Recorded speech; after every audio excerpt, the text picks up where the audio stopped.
CCTV ফুটেজে দেখা যায় চুরির মামলায় পুলিশ গ্রেফতার করে থানা হাজতে ঢুকানোয় রাগে হাজতের গ্রিলের সাথে নিজের মাথায় নিজেই আঘাত করেন রিয়াজ ফকির। পরপর কয়েকটি আঘাত করে নিস্তেজ হয়ে মাটিতে লুটিয়ে পড়েন। পরে বিষয়টি দেখতে পেয়ে আগৈলঝাড়া থানা পুলিশ তাকে উদ্ধার করে প্রথমে উপজেলা, পরে অবস্থার উন্নতি না হওয়ায় বরিশাল শের-ই-বাংলা মেডিকেল কলেজ হাসপাতালে ভর্তি করেন। প্রায় 12 ঘন্টারও বেশি সময় ধরে অচেতন অবস্থায় চিকিৎসাধীন রয়েছেন রিয়াজ ফকির। পুলিশ সূত্রে জানা যায়, গতকাল আটকের পর রাতে রিয়াজকে থানা হাজতে ভর্তিই তিনি নিজের মাথায় নিজেই আঘাত করেন। পরে অচেতন হয়ে পড়লে তাকে উদ্ধার করে মেডিকেলে ভর্তি করা হয়। তবে স্বজনদের অভিযোগ, বুধবার বিকেলে উপজেলার হেলিপোর্ট এলাকা থেকে কোনো মামলা ছাড়াই তাকে আটক করে পুলিশ। এরপর থানা হেফাজতে নিয়ে নির্যাতন চালানো হয়। সেই থেকেই অজ্ঞান রয়েছেন তিনি। ওরে ধরিয়া নিয়ে বলে এই যে মার দেছে, কারেন্টে হিটও দেছে, ওর গায়ে বিনা অপরাধে দেছে, মারিয়া গইলে মেডিকেল ভর্তি করছে। কালকে 6টা বাজে এই যে অজ্ঞান, এই অজ্ঞানে এখন অজ্ঞান, এখন পর্যন্ত আর হুঁশ হয় নাই।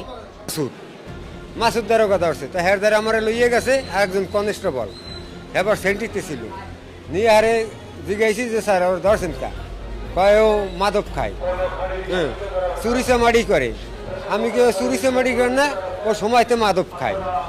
এই কই আইসি, আই আবার অলে কথা কইছি, কর পর ওই দারোগা হ্যান্ডকাপ লই আইছে, হ্যান্ডকাপ লই আইয়া আমারে কয় যে কাক আমনে যান। তা আমি চলে আইছি, আমার তো থাউনে এখতিয়ার নাই।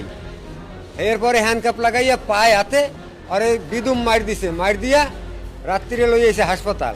তবে চিকিৎসকরা বলছেন শরীরের কোথাও কোনো আঘাতের চিহ্ন নেই। তবে মাথায় আঘাতের কারণেই জ্ঞান হারিয়েছেন রিয়াজ।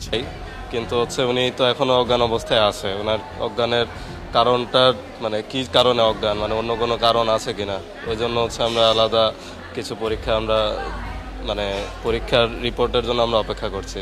রিপোর্ট আসলে পরবর্তী ওইভাবে আমরা ট্রিটমেন্ট ওইভাবে আগাবে।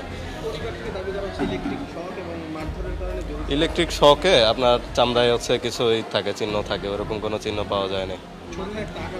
মাথায় আঘাত এখন ওইটা তো আমরা বলতে পারবো না, জাস্ট আমরা ওইভাবে হিস্ট্রি পাইছি যে উনি মাথায় আঘাত পেয়ে এভাবে হয়েছে। পুলিশের দাবি, গত বছরের 16ই মে তাকে মাদকসহ আটক করে পুলিশ।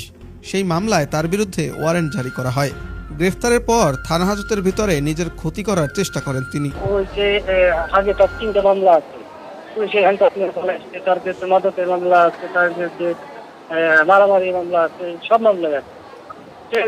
রেগুলার চুরি করে, রেগুলারই অবস্থা। আমাদের এখানে চুরি মামলা গ্রেপ্তার করছে, গ্রেপ্তার করে থানায় নিয়ে আসছে। থানায় নিয়ে আসার পরে ওই যে একটা জিনিস খেয়াল করে, যারা ইয়াবা খায়, গাঁজা খায়, তারা থানায় নিয়ে আসলে করে কি পয়ালের মধ্যে মাথা বাইরে বেরিয়ে করে। ওনাদের পরিবারের অভিযোগ হচ্ছে গিয়ে রাত্রবেলা আপনারা তাকে রাত্র 3টের সময় ওনার বাসায় গিয়েছিলেন এবং গিয়ে বলছেন যে আপনার ছেলেকে আমরা সসম্মানে বাড়ি ফিরিয়ে দিয়ে যাব, আপনারা একটু ওর চিকিৎসা করতে হবে, সেক্ষেত্রে বরিশাল যেতে হবে ওনাদের সাথে। এরকম কোনো বিষয় ছিল রাতে? না না, আমার কথা হচ্ছে ওরকম বিষয় থাকবে কেন? ওনাদের সন্তান হাসপাতালে ভর্তি, হাসপাতালে আমাদের এই যে হাসপাতালে নিয়ে গেছে, তো ওনারা আমাদের বাবা মা সাথে থাকবে না? কি হলো, হাসপাতালে কেন আসলো? হাসপাতালে গেল কিভাবে? আসলে সে তো আপনাদের হেফাজতে থাকার কথা। মাথায় ইয়ের মধ্যে রডের লগে বাড়ি দিচ্ছে, এই যে থানায় যে হাজত থানায় রড আছে না, রডের লগে মাথায় বাড়ি দিচ্ছে, তার বিষয়ে। সেটা কি সে কি নিজে বাড়ি দিচ্ছে? এটা নিজে নিজে নিজে